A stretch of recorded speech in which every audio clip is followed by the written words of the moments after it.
Today I want to talk to you guys about what role do you think social media has in graffiti, and I think this is a really interesting one. Now I know because I make YouTube videos, people are going to think I have a certain opinion on this that I may not necessarily have. I understand social media has been playing a bigger and bigger role as the years have gone by. I know social media, like 10 years ago when I first started making YouTube videos, did not play anywhere near as big of a role in graffiti as it does nowadays. I personally do not believe that your follower count or uploading pictures to Instagram should be a method of getting up. I think that's ridiculous, and I think that's kind of laughable, to be honest. And that's specifically why I have never put any of my tags anywhere on social media, because it's way too easy to go ahead and like hit some plywood and be like, oh yeah, that was done in a factory. Now let me make it clear, I'm not saying that people should not post their graffiti online. That's not what I'm saying at all. Not by any means. I'm also not saying that people shouldn't get recognition for their work, because you have some amazing graffiti artists online. Because what you have to understand is the online space is a heavily curated space. You're not seeing the reality of any of these people online. So when I see a graffiti artist that goes ahead and posts, you know, a throw up that they did on a factory or something,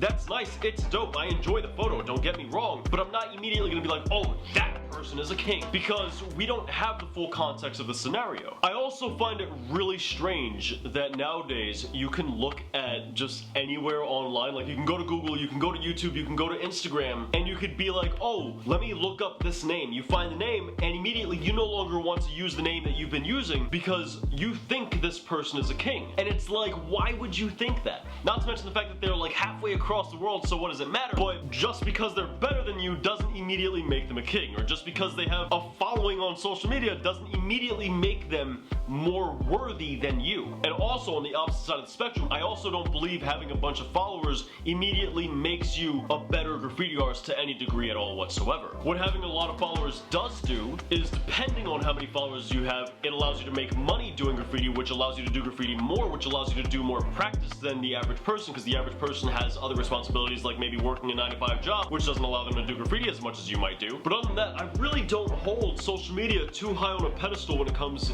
to terms of graffiti. I kind of just treat the graffiti on social media like I would any other art. Like I see a painter's painting and I'm like, oh, that's dope. Double tap that, I like it. I'm gonna go ahead and give that person a follow. And that's about it. That's about as far as it goes. You know, I remember as a kid, legit, like before social media was around, I would have to go travel around my town, around my city, in order to see graffiti. If I wanted to see it, I couldn't just Google it, I couldn't just find it online, I had to legit search for it. Now, I'm not telling anybody to go outside and like, you know, go to abandoned places, nothing like that. With this channel, I like to use it for good. I like to try to help you guys out. I like to try to be a little bit more positive here, and I don't want to influence anybody to potentially go into dangerous areas just because it's an irresponsible use of my platform. But just speaking from my own personal experience, speaking, you know, just a little bit of a story time, I really enjoyed those times, you know, going into places and finding graffiti and looking around my town, whether it was just on the street or whatever the case was. It was fun to have to go out and search. It was fun to have to go out and, like, you know, go to a wall and analyze the piece there in front of me. It was something that you would never get online, to be able to go to a wall,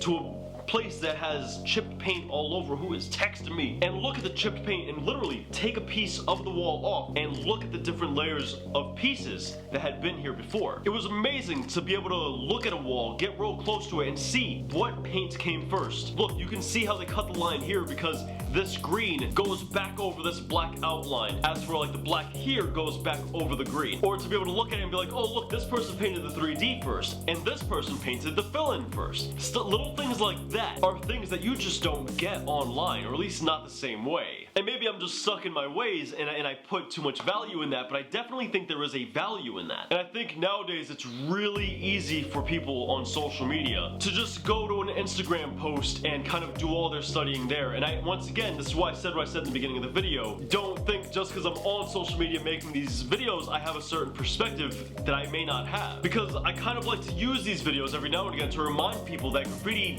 doesn't always happen here on social media. That graffiti takes place outside, and you can definitely partake in it outside. Once again, I do feel it necessary to go ahead and tell you guys, you know, I don't want any of you guys doing illegal graffiti, because I do have some younger people that watch my videos and I do care about their well-being. I don't want them to ruin their lives. So for those people, I would recommend, you know, go ahead to your legal wall if you have one anywhere, or if you're walking down the street and you happen to see some graffiti on the wall, take a look at it. It's not illegal to look at some graffiti on a wall, albeit that you're not, you know, going into abandoned areas. But hopefully you guys get what I mean. Like Like, there's definitely value in that, and I don't think people value that as much. I don't know. It's interesting to see how graffiti changes over the years, isn't it? And it's only become more integrated with social media, too. We'll get to the point where graffiti artists are, like, taking pictures of, you know, just hairstyles they do in their books or on Photoshop, and they start using that as a method of getting up. And if you ask me, that's corny. That's real corny. Which, once again, is specifically why I have never showed you guys my hairstyle, because if you guys haven't seen it in person, you never will. Also, side note, I no longer do illegal graffiti. I want to make that perfectly clear, because before somebody asks, I used to, I no longer do it anymore. Anyway, ladies and gentlemen, hopefully you enjoyed today's video. If you did, be sure to let me know in the comments down below. Also, let me know your thoughts on the topic down below as well. I'd love to hear your outlook on this. And for those of you guys who are new here, we come out with 2 videos a week, so feel free to subscribe. I'll catch you guys next time, but until then,